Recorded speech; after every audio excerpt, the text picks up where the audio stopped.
കാലം കാതോർത്ത് പോവുകയാണ്. തൗഹീദ് നിലനിൽക്കണോ ശിർക്ക് ജയിക്കണോ എന്ന് തീർച്ചപ്പെടുത്താൻ പോവുകയാണ്. മുഹമ്മദിന്റെ സന്ദേശം അബൂജഹലിന്റെ സന്ദേശവുമായി മാറ്റുരക്കപ്പെടുകയാണ്. 313 ആയിരങ്ങളെ തോൽപ്പിച്ച് വിജയത്തിന്റെ വെന്നിക്കൊടി പറപ്പിക്കാൻ കഴിയുമോ എന്ന് ലോകമുറ്റു നോക്കുകയാണ് ബദറിലേക്ക്. 313 പ്രകാശഗോളങ്ങൾ. ആ പ്രകാശഗോളങ്ങളെ നയിക്കാൻ ലോകത്തിന്റെ അമ്പിളി തിങ്കൽക്കല ചന്ദ്രബിംബം മുഹമ്മദുർ റസൂലുള്ളാഹ് സല്ലല്ലാഹു അലൈഹി വആലിഹി വസഹാബിഹി വസല്ലം. അല്ലാഹുവിന്റെ റസൂൽ ദുആ ചെയ്തുകൊണ്ടിരിക്കെ ഈ മൂന്നാളുകൾ യുദ്ധക്കളത്തിൽ ഇറങ്ങിക്കൊണ്ട് പടവെട്ടുകയാണ്. അവർക്കിടയിലുള്ള മൽപിടുത്തം ജോറായി. അലി റളിയല്ലാഹു അൻഹു തന്റെ എതിരാളിയെ തോൽപ്പിച്ചുവെന്ന് മാത്രമല്ല, തന്റെ അരയിൽ നിന്ന് വാൾ ഊരിയെടുത്തുകൊണ്ട്, യുവാക്കളെ നിങ്ങൾ മനസ്സിലാക്കണം, ബദറിൽ നിന്ന് നമുക്ക് ഇന്നും മാതൃക ഉൾക്കൊള്ളാനുണ്ട്. ബദർ ആൺകുട്ടികളുടെ ചരിത്രമാണ്, ബദർ വീരന്മാരുടെ ചരിത്രമാണ്, ബദർ ശൂരന്മാരുടെ ചരിത്രമാണ്, ബദർ പോരാളികളുടെ ചരിത്രമാണ്, ബദർ വിപ്ലവകാരികളുടെ ചരിത്രമാണ്, ബദർ നായകന്മാരുടെ ചരിത്രമാണ്, ബദർ ഏറ്റുമുട്ടുന്നവരുടെ ചരിത്രമാണ്, ബദർ അടിക്കുന്നവരുടെ ചരിത്രമാണ്, ബദർ കൊല്ലുന്നവരുടെ ചരിത്രമാണ്, ബദർ ചോര നന്മയ്ക്ക് വേണ്ടി ചോര ചിന്തുന്നവരുടെ ചരിത്രമാണ്, ബദർ നന്മയ്ക്ക് വേണ്ടി ചോര കൊടുക്കുന്നവരുടെ ചരിത്രമാണ്, ബദർ നന്മയുടെ പ്രഭവ കേന്ദ്രമാണ്, ബദർ തിന്മയുടെ തകർക്കലിന്റെ കേന്ദ്രമാണ്, ബദർ വെളിച്ചത്തിന്റെ പ്രളയമാണ്, ബദർ ചൈതന്യത്തിന്റെ പ്രകർഷമാണ്, ബദർ നീതിയുടെ കേന്ദ്രമാണ്, ബദർ അനീതിയുടെ കണ്ട കോടാലിയാണ്, ബദർ ക്രമത്തിന്റെ നാദമാണ്, ബദർ അക്രമത്തിന്റെ ഉജ്ജ്വലമായ എതിർപ്പാണ്, ബദർ അരാജകത്വത്തിന്റെ എതിർപ്പാണ്, ബദർ മുഴുവനായ നീതിയുടെയും സത്യത്തിന്റെയും ആഹ്വാനമാണ്. ആ ആഹ്വാനം മുഴക്കിക്കൊണ്ട് അല്ലാഹുവിന്റെ റസൂലിന്റെ 3 വില്ലാളി വീരന്മാർ ശത്രുക്കളുടെ മുശ്രിക്കിന്റെ 3 അധർമ്മത്തിന്റെ കോടാലികളുമായി ഏറ്റുമുട്ടുന്നു. അലി റളിയല്ലാഹു അൻഹു തന്റെ ആയുധം ഊരിയെടുക്കുന്നു. ഒറ്റവെട്ടുകൊണ്ട് തന്റെ എതിരാളിയെ തകർത്തി. അലിയാണ് ഏറ്റവും വലിയ യുവാവെന്ന് അറബികൾക്കിടയിലെ പഴമൊഴി അലി റളിയല്ലാഹു അൻഹു സാർത്ഥകമാക്കുകയാണ്. ലാ ഫതൻ ഇല്ലാ അലി, അലിയെ കൂടാതെ ഒരു യുവാവില്ല. വലാ സൈഫ ഇല്ലാ ദുൽഫുഖാർ അല്ലാതെ ഒരു വാളില്ല എന്ന് അറബികൾ പറയാറുണ്ടായിരുന്നു. അലിയാണ് ധീരൻ, അലിയുടെ വാളാണ് യഥാർത്ഥ വാള്.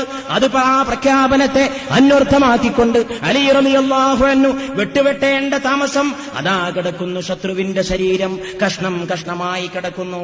തൊട്ടുപിറകെ അതാ ഹംസത്ത് റളിയല്ലാഹു അൻഹു തന്റെ എതിരാളിയെ വെട്ടിവീഴ്ത്തിക്കൊണ്ട് ജയിച്ച് തിരിച്ചു വരുന്നു. പക്ഷേ മഹാനായ സയ്യിദുനാ ഉബൈദ റളിയല്ലാഹു അൻഹു തന്റെ എതിരാളിയുമായി പടവെട്ടി വമ്പിച്ച മത്സരത്തിൽ കടന്നു പുളയുകയാണ്. ഉബൈദ റളിയല്ലാഹു അൻഹുവിന് രക്ഷപ്പെടാൻ കഴിയാത്ത വിധം 3 മഹാന്മാര് പോർക്കളത്തിലിറങ്ങി. 2 ആള് ജയിച്ച് മടങ്ങി വന്നപ്പോൾ ഒരാള് ശത്രുവിന്റെ വെട്ടുകൊള്ളേണ്ട അവസ്ഥയിൽ കിടക്കുന്നു. അതാ അലി റളിയല്ലാഹു അൻഹു തന്റെ പ്രിയപ്പെട്ട സഹോദരനെ സഹായിക്കാൻ വേണ്ടി വാളുമായി ചെന്നുകൊണ്ട് ഉബൈദിനെ സഹായിച്ചുകൊണ്ട് എതിരാളിയെ വെട്ടുന്നു. ആ സമയത്തേക്ക് ഉബൈദ റളിയല്ലാഹു അൻഹു മുറിവേറ്റുവെങ്കിലും എതിരാളി വധിക്കപ്പെടുകയാണ്. ഉബൈദ റളിയല്ലാഹു അൻഹുവിനെ 2 കൈകളെ കൊണ്ട് താങ്ങിയെടുത്തുകൊണ്ട് അലി റളിയല്ലാഹു അൻഹുവും ഹംസത്ത് റളിയല്ലാഹു അൻഹുവും അല്ലാഹുവിന്റെ റസൂലിന്റെ സന്നിധിയിൽ കൊണ്ടുവന്ന് കിടത്തുകയാണ്. ഏതാനും നിമിഷങ്ങളെ കൊണ്ട് ഉബൈദ റളിയല്ലാഹു അൻഹു ഷഹീദായി. ഈ ലോകത്തിൽ നിന്ന് ബദറിന്റെ മരുഭൂമിയിൽ നിന്ന് സ്വർഗത്തിന്റെ പൂന്തോപ്പിലേക്ക് പറന്നുപോയി. യുദ്ധം അങ്ങനെ കൊടുമ്പിരിക്കൊണ്ടു. അവസാനം അബൂജഹൽ വരെ കൊല ചെയ്യപ്പെട്ടു. മലക്കുകൾ ആകാശത്ത് നിന്നിറങ്ങി. മലക്കുകൾ ഇറങ്ങി വന്ന സമയത്ത്, മലക്കുകളുടെ അനുഗ്രഹം വന്ന നേരത്ത് അതാ അബൂജഹൽ കൊല ചെയ്യപ്പെടുകയാണ്. ഏറ്റവും വലിയ എതിരാളിയായ അബൂജഹൽ കൊല ചെയ്യപ്പെട്ടതിന്റെ പിറകിൽ മലക്കുകളുടെ കൈയുണ്ടായിരുന്നുവെന്ന് ഇസ്ലാമിക ചരിത്രം പറയുകയാണ്. അബൂജഹൽ കൊല ചെയ്യപ്പെട്ട് കിടക്കുമ്പോൾ അബൂജഹലിന്റെ കഴുത്ത് മുഴുവൻ കരിവാളിച്ച്, സാധാരണ വാളുകൊണ്ട് വെട്ടേറ്റ പോലെയല്ല, ഒരസാധാരണമായ അക്രമമുണ്ടായ പോലെ, എന്തോ ഒരു കരിവാളിച്ച പോലെ ഒരു കറുത്തിരുണ്ട രൂപമായി അബൂജഹലിന്റെ കഴുത്തിന്റെയും തലയുടെയും ഭാഗം മാറിപ്പോയിരുന്നുവെന്നും ഇടിവെട്ടുന്ന മലക്കായ മീകായിൽ അലൈഹിസ്സലാമിന്റെ വെട്ടുകൊണ്ടാണ് അബൂജഹൽ വീണുപോയത് എന്നും മഹാന്മാരായ ആരിഫീങ്ങളും ഇസ്ലാമിന്റെ ചരിത്രകാരന്മാരും എഴുതി വെച്ചിരിക്കുകയാണ്.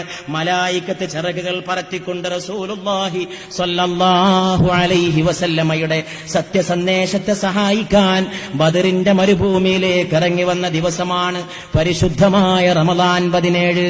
ആ റമദാൻ 17 അല്ലാഹുവിന്റെ റസൂലിന്റെ അടുക്കലേക്ക് ഇറങ്ങി വന്നുകൊണ്ട് മലായികത്ത് റസൂലുള്ളാഹി സ്വല്ലല്ലാഹു അലൈഹി വആലിഹി വസഹാബിഹി വസല്ലമയുടെ തിരുസന്ദേശത്തെ സഹായിച്ചു.